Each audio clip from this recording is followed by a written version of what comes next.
Today's lesson is on section 1.4b, functions and their graphs and the difference quotient.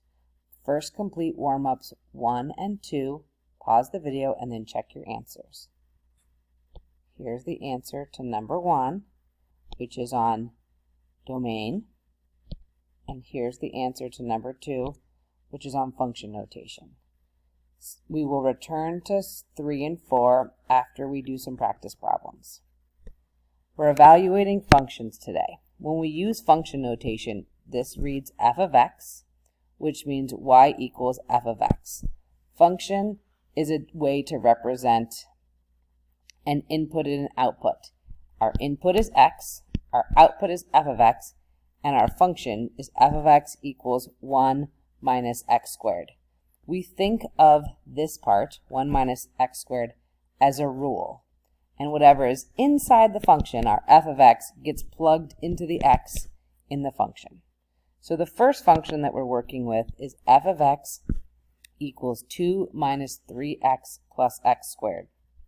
And we're going to find f of negative 2. So the rule says f of something, that something is whatever's inside the parentheses, equals 2 minus 3 times something plus something squared.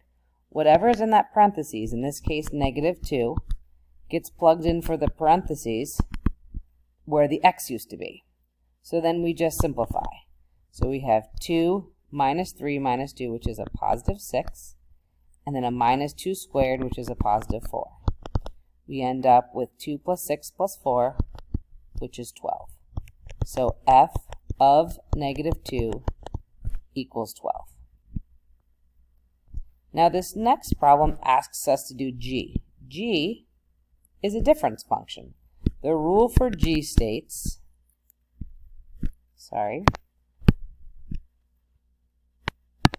the rule for g is you take something, an x, you add 4, and then you divide it by 2 times something minus 1. That something is whatever is inside the parentheses. In this case, it's x plus 1. So every place we see a parentheses, we're going to do x plus 1, x plus 1. So we're going to simplify the numerator. So the numerator has an x, a plus 1, and a 4. So it's going to be x plus 5. And the denominator, we need to distribute the 2. So it's 2x plus 2 minus 1. Now we need to simplify. X plus 5 over 2x plus 1. So g of x plus 1 equals x plus 5 divided by 2x plus 1. Now return to warm-up number 3 and practice what you just learned. Pause the video. The answers will appear in a second. Here are the answers for warm-up number 3. I'm going to go through warm-up number 4 with you to show you how to work with tables. So the input values, the x values, are in the first row, and the g of x value, or the function values, are in the second row. So this is saying g of negative 2. We want our x value to be negative 2. Here's where x is negative 2, and our answer is going to be the y value. In this case, our g of x value, which is 5. So g of negative 2 is 5. Now 10. We're going to go to the x value that's 10, and then give the corresponding g of x value, which is 7. So g of 10 is 7. Now we're going to go to 15, and the corresponding g of x value is negative 2. And then we're going to go to 30, and the corresponding g of x value is 10. Let's return to example 2 with two functions, g of x and f of x. So the first question that's asked is g of 3. So this is the rule for g. G of x is x plus 4 divided by 2x minus 1. So to do g of 3, our rule for g is something plus 4 divided by 2 times something minus 1. That something is determined by what's inside the function. So in this case, it's g of 3. So we're going to put 3 in for all the parentheses. So we end up with 7 over 6 minus 1, which is 7 over 5. So g of 3 is 7/5. Now for f of x squared. Now the rule for f, here's f. The rule for f states you take 2 minus 3 times something plus something squared. Now what goes in that something is whatever is inside the function. In this case it's x squared. So we're going to replace all the parentheses with x squared, and then we're going to simplify. So we have 2 minus 3x squared plus x to the 4th. X squared squared is to the 4th.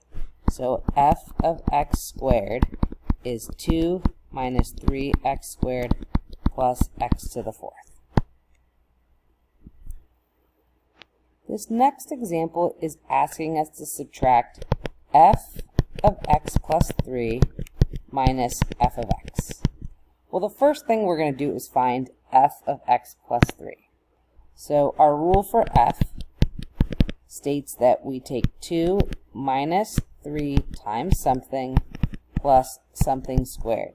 Remember that something is whatever's inside of x plus 3. So we're going to do x plus 3, x plus 3, x plus 3. Now we need to simplify. So 2 minus 3x minus 3 plus, and we must FOIL our x plus 3. So x plus 3 times x plus 3. So we have 2 minus 3x minus 3 plus x squared plus 6x plus 9. Now let's simplify. We end up with x squared plus 3x. We have a 2, a negative 3, and a 9, which results in 2. Okay.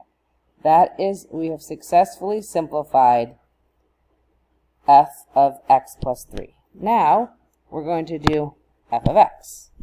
F of x is just 2 minus 3x plus x squared.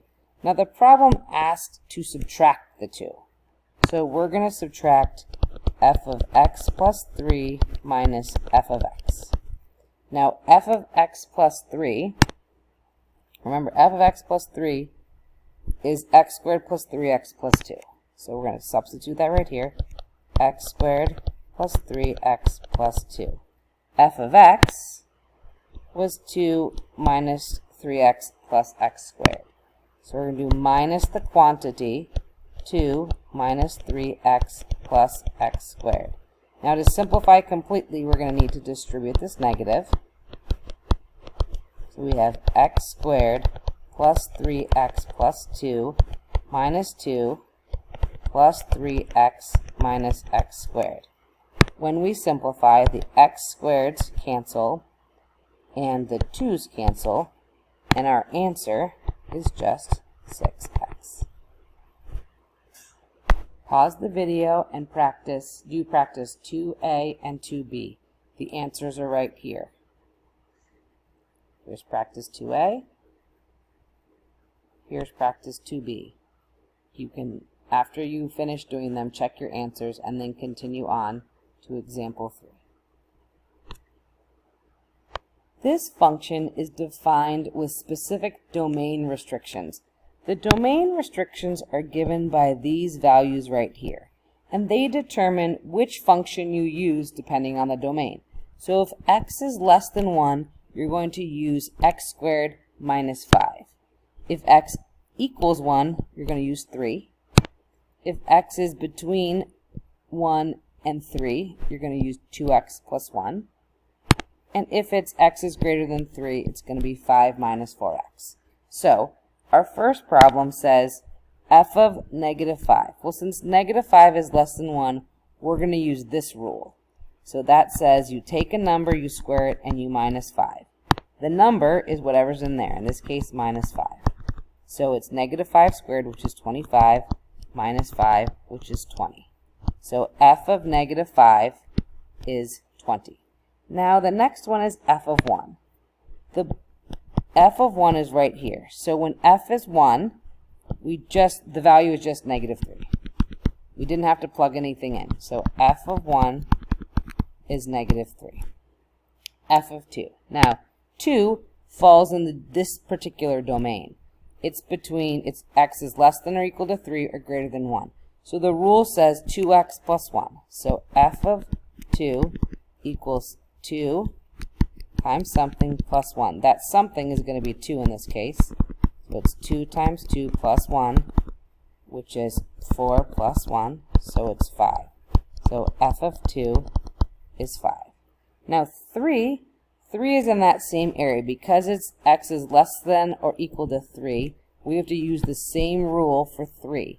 So it's going to be 2 times something plus 1, and that something in this case is 3. So 6 plus 1, which is 7.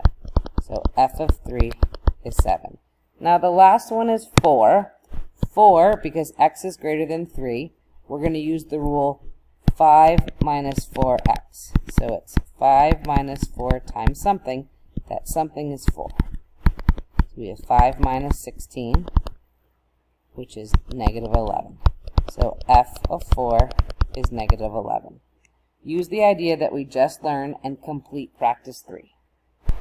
For example 4, we're going to look at realistic domain and range. Example 4 says, the graph below represents the path of a baseball at a point 3 feet above the ground at a velocity of 100 feet per second and an angle of 45 degrees. The path of the baseball is given by the following function, where f of x is the height of the baseball in feet and x is the horizontal distance from home plate in feet.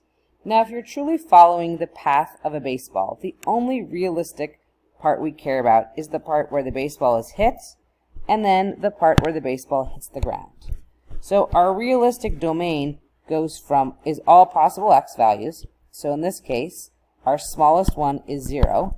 That's when the ball is hit, to 315